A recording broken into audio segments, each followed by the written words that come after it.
Okay, we'll continue with the post-game press conference for the 2019 Allstate Sugar Bowl. We have Texas head coach Tom Herman, defensive end Charles Omenahu, and we will be joined in a few minutes by quarterback Sam Ehlinger. After a brief opening statement, here he comes right now. After a brief opening statement from Coach, we'll open the floor to questions for Coach and the players. We'll let Sam get seated, and then you can take it away. Sure.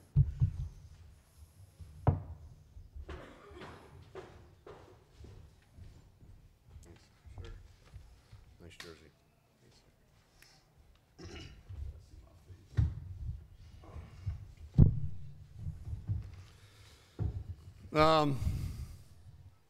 Really proud of our team.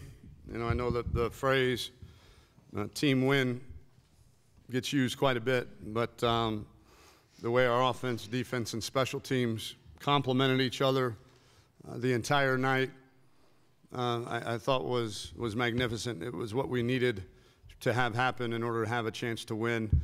I have an unbelievable amount of respect for Kirby Smart and his crew and his program, so much so that we took a trip out there this spring just to pick brains and you know, talk shop a little bit. And it's a really, really good football team that he has there, and one that I'm sure he will continue to field throughout his tenure at Georgia. So our hats off to them. That was a heck of a football game. But again, just really proud of the physical nature in which we played this game. At this point in our program's trajectory, that's what we're going to need to do to win. Is we've got to out hustle people, we've got to out hit people, and you know, we've got to play with a purpose and a passion greater than anybody in the country. And tonight, I feel like we did that. We'll open the floor for questions for Coach or the players. And as always, raise your hand. We'll bring a mic to you. Identify yourself by name and media outlet. We'll start right over here. For players, or can we? Either one. Okay. Brian Davis, Austin American Statesman. Tom, I asked you this in the spring, in August, and September, and I want to ask it again. At the biggest moment of the season, 1st and goal at the 1, your guys finally lined up and slammed it in there to take the lead with this guy. What did it say about your team's toughness at that moment and this entire night about how tough Texas is now? Yeah, I appreciate you noticing that. That we've developed, you know, that we have continued to develop. I'm not sure, no, I am sure we wouldn't have been able to do that week 1 or week 2, but we did it tonight against an unbelievable defense. And you know, we were going to have to do that. I mean, when you get down there, you got to be able to punch the ball in. And I think it certainly provided us a validation of our confidence heading into the game that you know, that we could do that.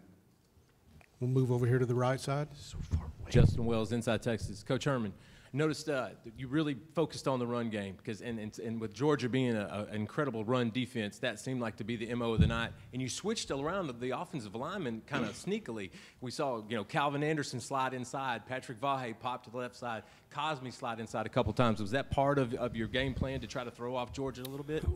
It wasn't necessarily to throw off Georgia. It was to get the right people doing the right things on a certain play that actually we had to check out of it all 3 times that we had called the play. So we wanted to make sure our game plan was 2 things. One, we wanted to run our plays, but run them out of different formations and motions.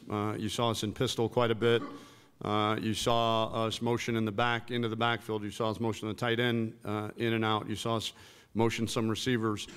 Just, you know, when you've got a month to prepare, as good as that defensive staff is, if you let them diagnose exactly, you know, what's going on, they're pretty dang good. And so we wanted to disguise a lot of, you know, again, our base plays And then we wanted to play with tempo. We felt like we could wear them out a little bit. They like to play a lot of guys on defense in that front seven, and we wanted to make sure that we could keep them on the field. And I thought we executed that plan, those two parts of the plan, pretty well. I believe the microphone is over on the left-hand side. Trent Dashner, Dallas Morning News. Tom, you talked a lot about how much the senior class has meant and how this might be the most important senior class that you might have in your Texas career. After having won the Sugar Bowl now, can you put in perspective just the impact that they've had and then capping their careers off this way? Yeah, I mean, anytime I'm asked about them, I'm going to thank them publicly. We would not be here if it was not for their buy-in 2 years ago. I told the senior class, even in the locker room, you know, despite an up and down year last year, they never wavered in their buy-in and their commitment. Despite, you know, us laying an egg in the first game, you know, that could have been a time when a less bought-in group, a less mature group would have, you know, rats jumping ship, if you will. And they didn't. It brought them closer. It brought them more together. And they were the heart and soul of this season. And, you know, they are a huge part or a huge reason why our trajectory is headed the way that it's headed. Move over to the right side towards the back. Ricky Doyle, Spectrum News, Austin. Sam, I'm wondering if you can tell us how the Drew Brees Westlake jersey came to be for tonight, and then also just overall what this night and this win meant for you and for the program. Yeah, I think coming into the Superdome, I had to respect Drew because of all the amazing things he's done in this building, and I honestly wanted to play like him, have a little magic, but that was just paying my respect to him. And then, I mean, this win it's a huge stepping stone for our program. It's going to carry a lot of momentum into the off season, and I look forward to getting back in January. Back over on the left side, front row. Cedric Golden, Austin American Statesman. Sam, piggybacking on Ricky's question, do you have a relationship with Drew, and how cool was it to come in here and produce that magic that he's produced so many times in the same building? Yeah, we've connected a few times. He's always been incredible to me, reaching out, always letting me know that he's there if I need him. He obviously is a tremendous role model because of what he's done in the NFL, and I thank him for that. On the right side, front row. Arnold Richardson, Orange Bloods. Hey, Coach, did your heart drop when Sam yelled that you guys are back as far as Texas is concerned? And if yes. Then can you, from your perspective, just put into, now that the season's over, you don't have another opponent, what does this win mean, and is Texas back? I'll never know what that means, is Texas back, so I'm never going to comment on that. It can mean a lot of different things, and so I'll never comment on that. I know we're headed in the right direction. You know, I don't ever want to give any kind of finality to, you know, where we're at, because we're always making progress. And, you know, the win, again, just means, you know, we're headed in the right direction. You know, we lost in Dallas a month ago, and it left a really bad taste in our mouth. So the good thing is there's still a lot for this program to achieve, mainly winning our conference title, but to beat such a quality opponent like that, the way that we did it, and to do it on this kind of stage in the Sugar Bowl certainly leads me to believe that we're headed in the right direction. Back over on the left side. Chuck Carlton, Dallas Morning News. For Charles, wanted to get your take when Sam stepped up and did the, you know, Longhorn Nation, we're back thing. What was your reaction when you heard that? And as a senior, what does this game and this season, what you guys accomplished, what do you think that does mean? When he said that, I was like, keep saying it, man, because that's the confidence that this man exudes to the offense and to the whole team. And I've commended him so many times, and I'll commend him again for just being the guy he is and the way he is, man, because it's really been transcendent and inspiring to everybody on this whole team and this whole university. As far as the win, I mean, it just like Coach Herman said, it's an up arrow for this program, man. These guys are led by amazing men and amazing coaches, and have a leader like Sam that is going to continue to lead these guys in the offseason to make them not as satisfied for this, man, because this ain't the end goal for this university. Obviously, like Coach Herman said, that the Big 12 championship is still something that this university needs to accomplish, and I know that this football team, this program is in the greatest of hands, man. Back over on the right-hand side, front row. Justin Wells, Inside Texas for Charles. You made a big decision in the offseason to come back, Charles, and you had an incredible year, defensive lineman of the year in the Big 12. What went into that decision to come back, and just kind of talk about a little bit about just the feelings of winning the Sugar Bowl and accomplishing what you have, laying the foundation for the future of this program? A lot of that was being able to feel this, man.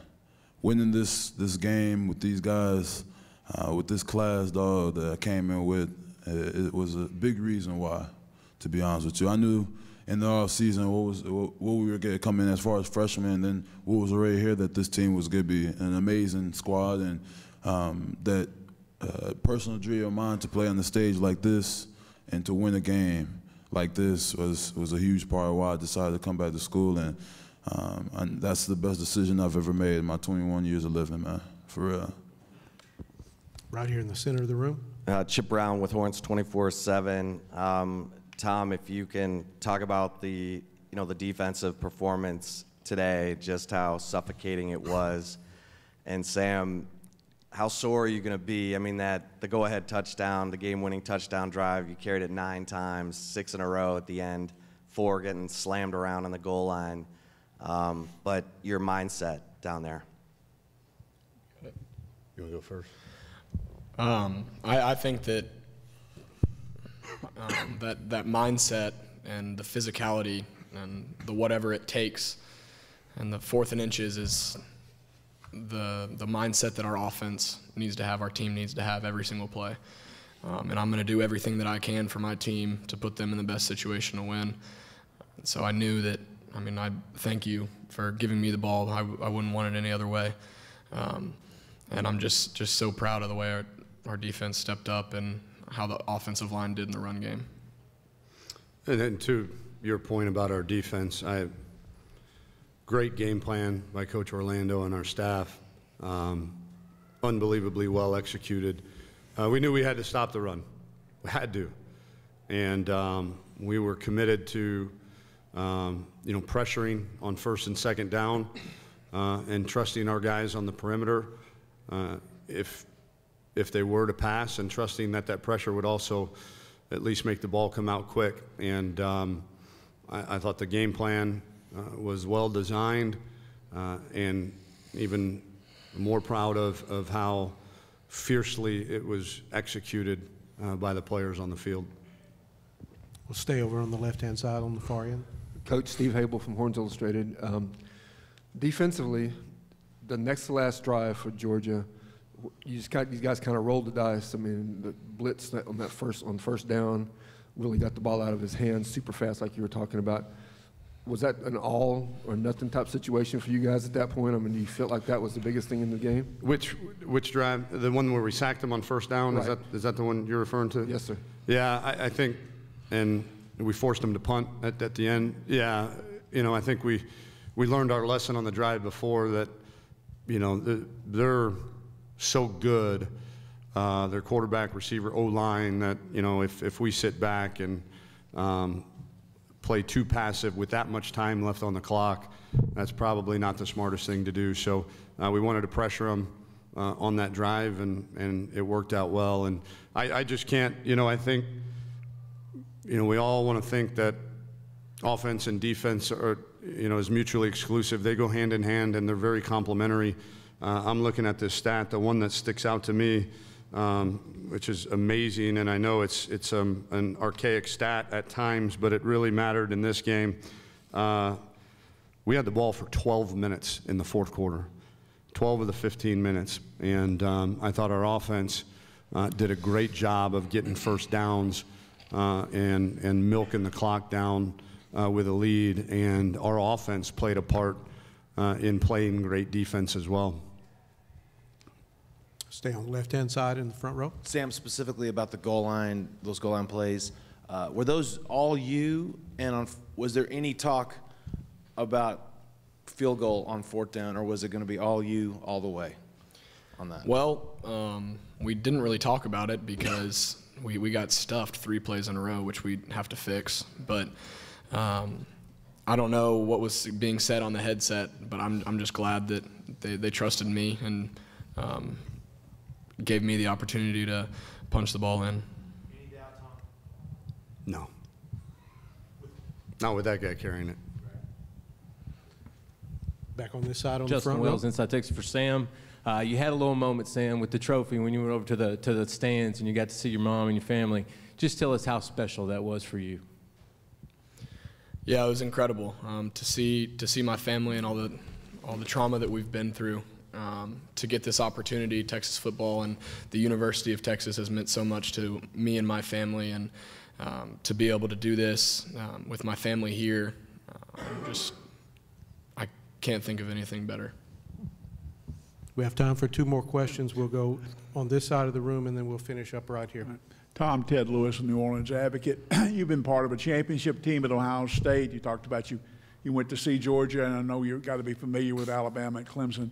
When you talk about we're getting there, what's it going to take for a Texas or anyone else right now to get to that level to dislodge what Alabama and Clemson are able to do right now?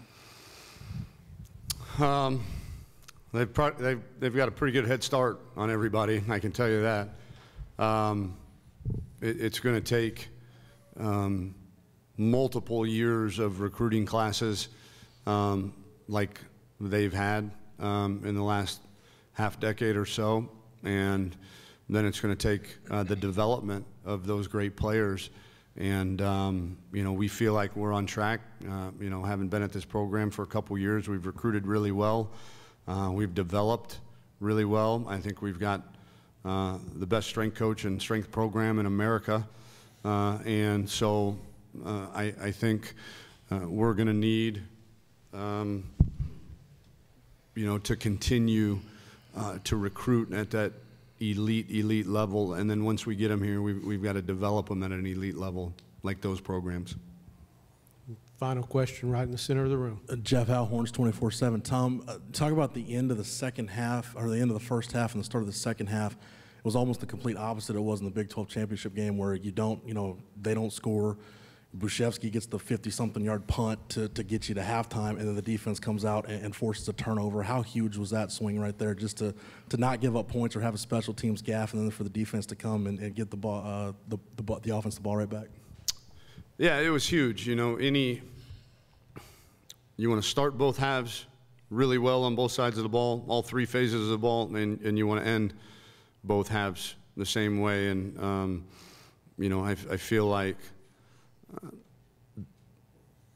that sequence was really important for us, to maintain our confidence, especially there in the second half, to maintain our confidence that we were going to be able to finish in the second half. Gentlemen, thank you for your time. Thank you. Congratulations. Thank you.